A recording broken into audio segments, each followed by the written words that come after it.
Ladies and gentlemen, we want you to stand and we want you to make some noise. Ladies and gentlemen, let's go racing here at Knoxville. Only the best go 3 abreast. It is show time at Williams Grove Speedway. Ladies and gentlemen, boys and girls, here at Eldora Speedway, it's showtime! You got them for a rep. Often imitated, never duplicated. The greatest show on dirt, the world of outlaws. It's time to sit back, relax, and enjoy because, ladies and gentlemen, it's showtime! Set to do battle for 30 laps. The green flag is waving. Okay, so now much of the attention this week is in central Pennsylvania. Yes. Rightly so. It's the Outlaws versus the Posse. We even did a fan poll on it here earlier this week on our social media stuff. Everyone's all twisted up about it. So, but while everyone is focused on the eastern part of the country and the Keystone State, out west, they have the biggest single-day purse for the King of the West Series this Saturday night with the Peter Murphy Classic. Sure do. Man, they got it going. That's what I love about sprint car racing. They've got it going on from border to border and coast to coast. Yep. And so while I know, this week is one of the greatest weeks in sprint car racing because of the rivalry. And they're just going to be people screaming and hollering, and it's going to be nuts. But out on the West Coast, it's like they're going to have like this big event as well. Yeah. And the California racers, they're going to be cashing some big checks along the way. They are. There's some big money on the line, and it's for an amazing cause. Yes, it is. Yes. The benevolence. We'll talk all about it because Peter Murphy is going to join. Oh, by the way, this is Wing Nation, the podcast. She's Erin Evernham, and I'm Steve Post. We get chatting, and I forget to even tell you what you're listening to. Of course, you probably knew what you were listening to when you mashed your button. Okay, because like a lot of times, this is not like radio. Sometimes you're scanning and by scrolling accident. by Yes. accident. You're like, oh, who's this? What's this? Here, we're assuming that you intentionally mashed your button. If you unintentionally mashed your button, we welcome you as Keep well. it mashed. And it's as long as your buttons get mashed, that's all that matters. So, wow. I don't know. That's what the kids are calling it these days. So, boy. Yes. So Peter Murphy's going to join us. We're going to talk about the Peter Murphy Classic, and we'll talk a little bit about some of the other races across the country because we've got a great weekend coming up. Oh, my gosh. Are you kidding me? It's going to be awesome. So Peter Murphy joins us in just a little bit. But before we get to that, take a listen to this. Okay, this was Saturday night at Placerville. Gary Thomas, the track announcer there. It was on Speed Shift TV. Andy Forsberg, he only has 61 wins. It's Jody Robinson and Mr. Excitement for the win at Placerville. It's our Dryden Diesel all death-defying move of the week. And now for the Dryden death-defying move of the week, where one driver simply amazes us with their on-track moves. Off turn 2, Robinson with the lead, but here comes Andy Forsberg to the inside. Battle for the lead off turn 4. Give it to Mr. Excitement. That death-defying move was brought to you by Dryden Diesel All Death, the official death of the world of outlaws and wheelmen everywhere. Visit Dryden.com for more information. Instilled with Dryden's heritage of performance, Dryden Diesel All Death is built for the demands of today's diesel engines. Dryden Diesel All Death is perfect for owners and operators of on-road and off-road diesel trucks and cars that now require diesel exhaust fluid. Dryden, official motor oil and official diesel exhaust fluid of the world of outlaws and wheelmen everywhere. And as always, American-owned and operated. Visit Dryden.com for more information. Are you a serious diecast collector? Do you have a favorite driver? Are you looking for a gift for a race fan? No matter what the question, the answer is always PlanBSales.com. Plan B has all the latest in diecast from Lionel and apparel, artwork, and other items for your favorite driver in NASCAR or other forms of racing. Go to PlanBSales.com. Key your driver's name in the search window and look at all the options. Your one stop for diecast and other motorsports collectibles is PlanBSales.com. Sage Fruit is a high-quality grower, packer, and shipper of Washington State apples, pears, and cherries. Sage Fruit believes in sprint car racing as a proud sponsor of sprint cars for the past 16 years and a partner of Wing Nation for the past 4 years. We love sprint car racing, and we're there for our sprint car fans. Sage Fruit works hard to deliver an exceptional eating experience. We value our relationship with sprint car fans and appreciate your continued support of Sage Fruit. Ask for Sage Fruit at your local grocer. This is the Wing Nation Podcast. Back to Steve Post and Erin Evernham. We are having a ball. Glad you joined us here on Wing Nation. And as we talked about in our opening segment, big doings out at Tulare this weekend. Thunderbolt Raceway, the 6th annual Peter Murphy Classic. And joining us on the hotline is Peter Murphy. Hello, Peter. Welcome back to Wing Nation. Hey, how we doing? We are doing well. How are you? How are things? How are you doing on this race week? To be honest, I think myself, I'm up against the cushion. Basically, I'm on 2 wheels and my wings touching the fence. So I'm not really sure if I'm going to pull out of it or I'm going to end up in the work area. So that's what I think. That's great. So, being so busy, what does it entail the week of a big race for you? Oh gosh, and then I remember hanging out with you somewhere in Texas, and you had the English accent going on. So anyway, that's another story altogether. But yes, yeah. And Peter I kind of prefer that story. Yeah. That sounds like an interesting story to me. Yeah, we're not live, are we? So I shouldn't say that, should I? So but anyway, gosh, it's just so much. I'm still obviously I'm chasing money. I'm trying to organize the T-shirts. I'm trying to organize banners.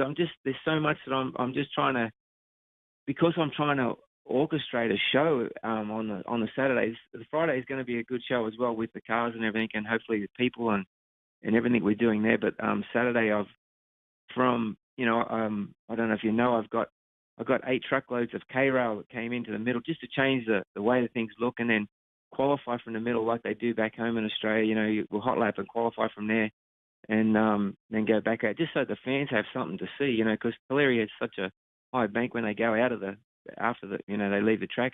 No one knows what's going on. So I'm trying to make it a little bit more, interactive, if that makes sense. So there's just so many little things like that. I've got trying to get the right singers to do the job for singing the national anthems, and I'm trying to get the Tulare high school band to come and amp up the crowd a little bit with their drums, and I've got flyovers happening with old World War II planes, fireworks. I just got so much stuff that just trying to make it fall into place is just a little bit difficult for someone that like me.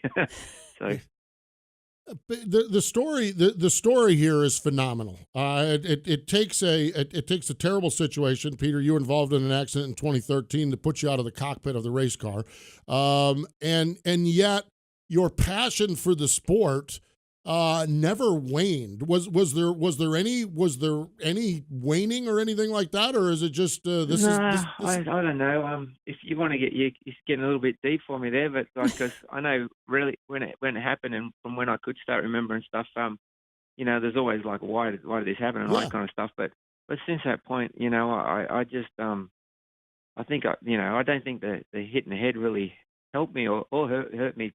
I think I was an idiot before, and I'm an idiot now because I try and take on too much, and I try and, every year that we do the race, I try and to up it from the year before. I am very passionate about it.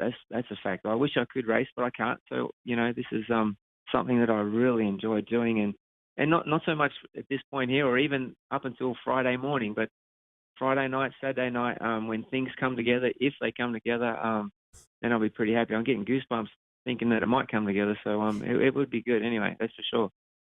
Peter, you do a lot for the NARC Benevolent Fund. How important was that in your recovery? And we had Sherry Hodnett on recently, who's starting a foundation for Greg, and it's the same idea, is to help the injured family, or unfortunately there's the deceased in that situation. But how important was that for you, and is it to give back to it?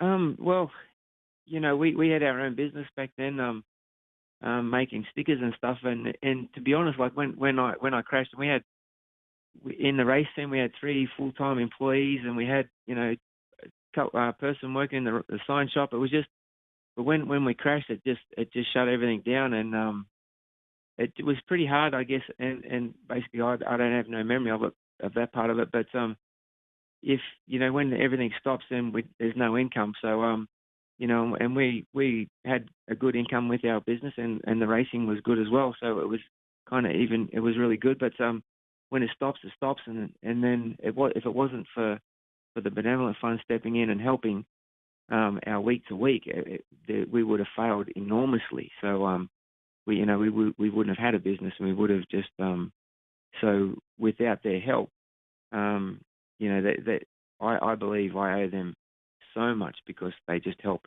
not only my life, but they help my wife and my boys, and then so little things just keep trickling out and help more people. So so my goal is to raise money and give it back to them. And the last year on the 2 nights we raised 11,000, I think it was.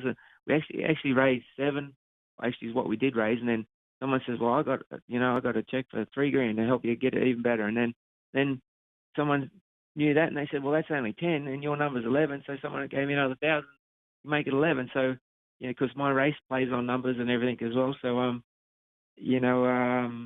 just very fortunate that so many people. It's not just me that cares about helping other people. Everyone's this day and age. It seems like the world's pretty tough to get around. And but I think our community, a Speedway community, they are so giving and so thoughtful, and and this was just proves it around here anyway for me.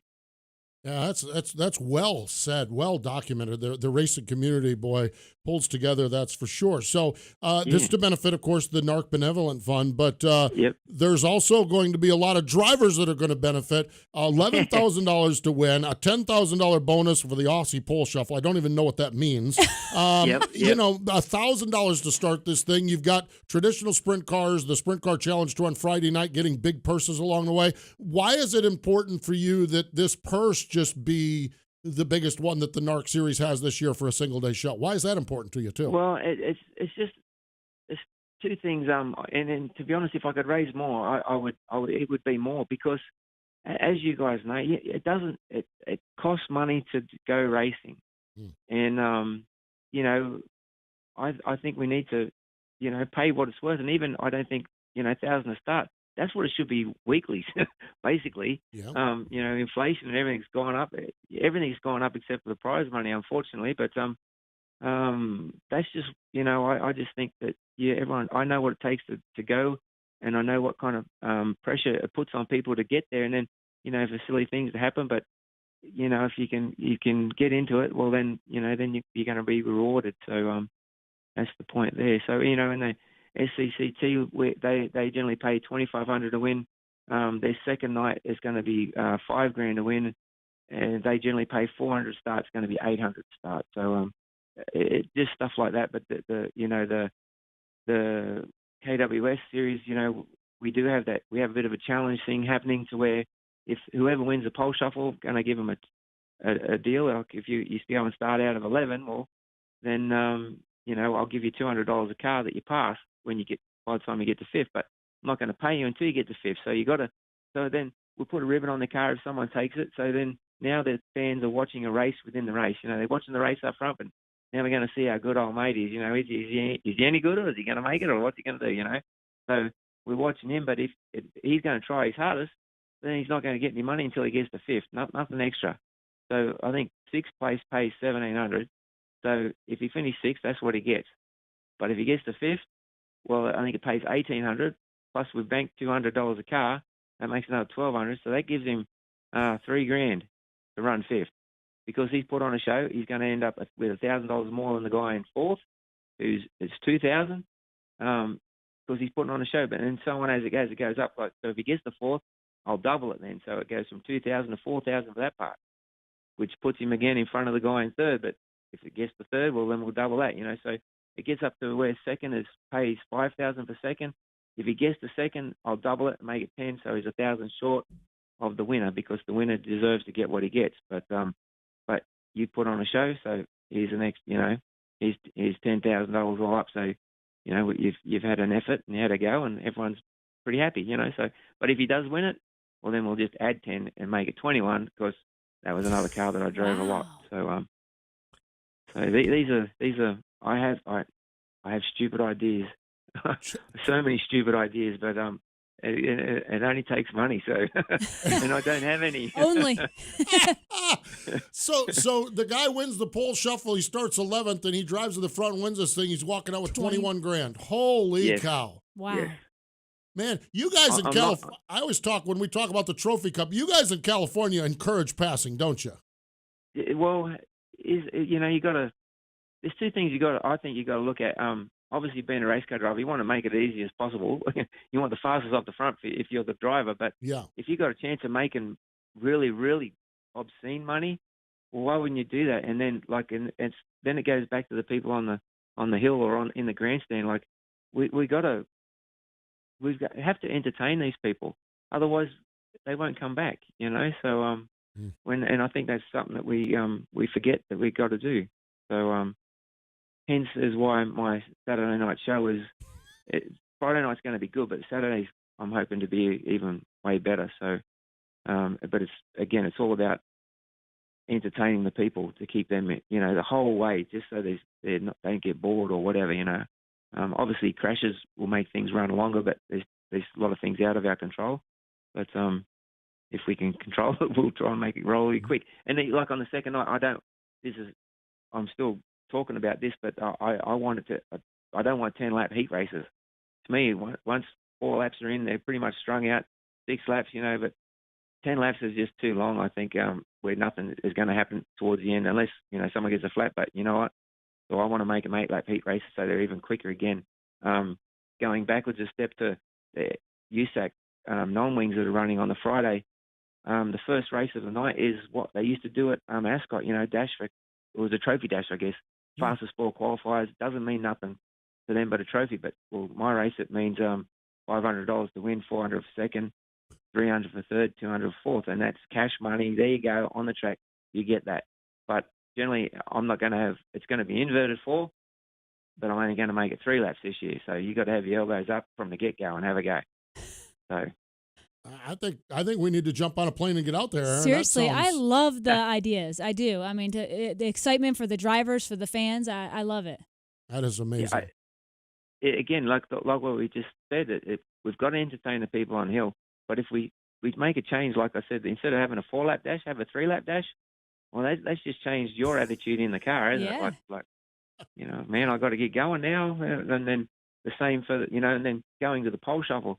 It's just 2 laps, you against old mate, and, see what happens. So, it's just, I don't know. And I have champagne for the first, second, and third. I have big trophies. I have Happy Gilmore checks. I have all these things just so I have the podium that's in between, it's right in between the fence and the grandstand. So if you're in the front 4 rows and you're watching, right there where the podium is, there's a good chance you're going to get wet with champagne, So, again, you're a part of it. You know what I mean? Like, it's just, and that's what I think we have to do. You have to go backwards and forwards. It's on both sides of the fence, So, just got to put on a show.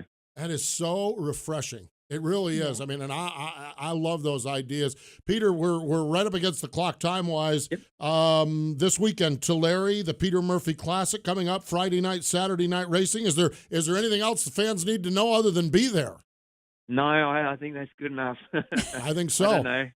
Just what they need to know is bring a friend. That's what. Just bring someone. Yes. That's what they need to know. That is for sure. Yep. Peter, appreciate the time. Best of luck this weekend, and we can't wait to see how it all goes out there. No worries, and get old mate there to practice her English accent for you. So, there we go, Erin. We're good at it. We'll work on that. We'll work on that. You got to work on that English accent. I'll work on it. There you have it. Thanks, Peter. Thank you very much. You got it. Bye. Holy cow. Yeah. I'm telling you what, with people like that promoting racing, we're in good hands. Yep. I mean, seriously, there's going to be more. And this from the same state that gives us that whatever that race they have, the Trophy Cup at the end of the year, where it's just, I don't even know how they do it other than you better pass the guy in front of you. If you don't pass people, you're in trouble. If you don't pass people, go home. It's like Monopoly. Do not pass, go. Do not go. If you do not collect $200, go home. I'm telling you, folks, if you're anywhere within the vicinity of California, you need to get out to this thing because you're going to, and it's Tulare. Yes. Which is elbows up anyhow. My favorite racetrack. Your favorite racetrack, exactly. Yeah, she's been out there. What if that night, if they'd have paid $21,000 to win? I would have been speaking English accent that night. Where did you start that night? Do you remember where when you started? I won 6th. You started 6th. Yep. So this poor rascal's going to have to start 11th to get the $10,000. Yeah, but the 21 grand. Or 21, 10 grand bonus. Yeah, I mean, that's crazy. Can you imagine if Dominic Selzy wins this thing, what Gary would be? Oh, my God. We're going to have to dial him up right away. Yeah, you imagine that. Those guys thought are Lincoln was going to fall apart. Yeah, they'll be falling apart on both sides of the country. If those guys win out there, it doesn't matter there. Someone cashes the $21,000 check there, and the same night, Lance Deweese or Monteith wins at Williams Grove, we might just as well cash this whole thing in. I mean, because the country's going to explode on both sides. Amazing stuff. The Peter Murphy Classic coming up this week at Tulare. Season opener Friday night, Jackson. You better get there. We're going to be there later this year, but Jackson, season opener, 360s, race saver sprints, and non-wing sprints. Season opener also Friday night at Oshwegan Speedway. Yes, World of Outlaws, Williams Grove, and Weed Sport this weekend. Love this one. Ollie's Bargain Outlet All-Stars IRA bumper-to-bumper sprints. They're in Wisconsin. Friday night Friday night, they're at Wilmot. Saturday, they're in Sheboygan. There it is. And the famed Sun Prairie on Sunday night. Lucas Oil ASCS National Tour, I-96 Speedway, Lake Odessa, Michigan. Regional racing in Texas and Kansas. Attica Fremont is up and running. Saturday night racing in Knoxville. Oh, my gosh. And then next weekend, Ashley and I are going to the Weichert Memorial in Port Royal. The week after that, you and Ray are going for Red Brand Fence Wing Nation at Nashville. You bet. Hit the road. Batten down the hatches. So there you have it. Big time, big stuff along the way. Follow along on social media and make sure you tweet your seat. Coming up Saturday, it's our HRP Racing upcoming show. Saturday, MRN's Wing Nation presented by Sage Fruit. Danny Dietrich joins us. Thank you to Peter Murphy for joining us, and thank you for everyone else for joining us here on the Wing Nation Podcast. This has been the Wing Nation Podcast. Find Wing Nation on wingnation.com, Facebook, YouTube, or your favorite podcast provider. The Wing Nation Podcast is a production of the Motor Racing Network. All rights reserved.